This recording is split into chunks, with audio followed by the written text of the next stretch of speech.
This video will tell you how to calculate the area of a triangle using VCalc.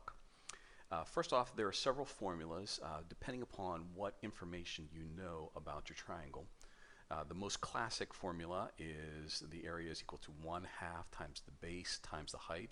So if you look at this diagram here, base is between C and A. It's the identified as parameter B.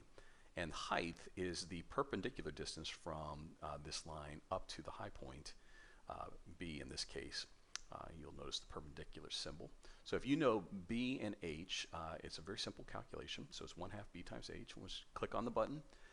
You could put it in different units. VCalc will automatically handle the units for you. We'll go ahead and leave it in meters for both input parameters, and then you'll see that there are units for the outside. But let's basically say that the base is 8 meters, and we'll make the height 4 meters, and it will calculate that that triangle is 16 meters squared. And then you can click on that and automatically convert that to other units. So you could say it is 172 and some change feet squared. So that's if you know the base times the height. If you know some other parameters, not necessarily based on the height, but you know the length of side B and the length of side C and this angle here, alpha, then it's a different formula. It is this one, 1/2 BC times the sine of alpha, the trigonometry function sine. So if you click on that, again, you can enter in your two sides. We'll say 3 and 5, and then you can put in an angle here. In this case, it's looking for degrees, but you could change that to radians if you wish. We'll leave it in degrees. We'll say it is 20 degrees, and it will calculate the area again of that triangle, and it lets you change the units. Then the next function basically says if you know one side and two angles.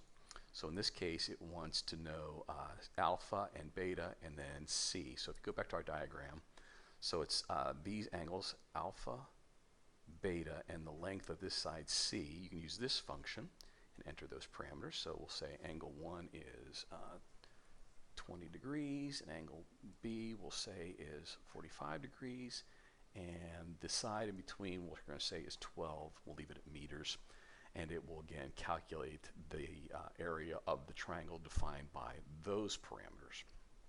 Okay. If you know the length of three sides, it's a fairly complex formula, basically where you put in the three sides. So we'll say 3, 4, and 5. Notice it makes a substitution up here, meters, and then it will calculate the area. In this case, it turns perfectly to be 6 meters squared. And again, you can change it to different units, like square yards. Very useful. And then the last function is if you have 3 coordinates in an XY plot, you can enter them here, and similarly, it will calculate the area of your triangle. So I hope you found this calculator and this video useful. Again, anytime you have the formula for the area of a triangle, you can use it for free at VCalc.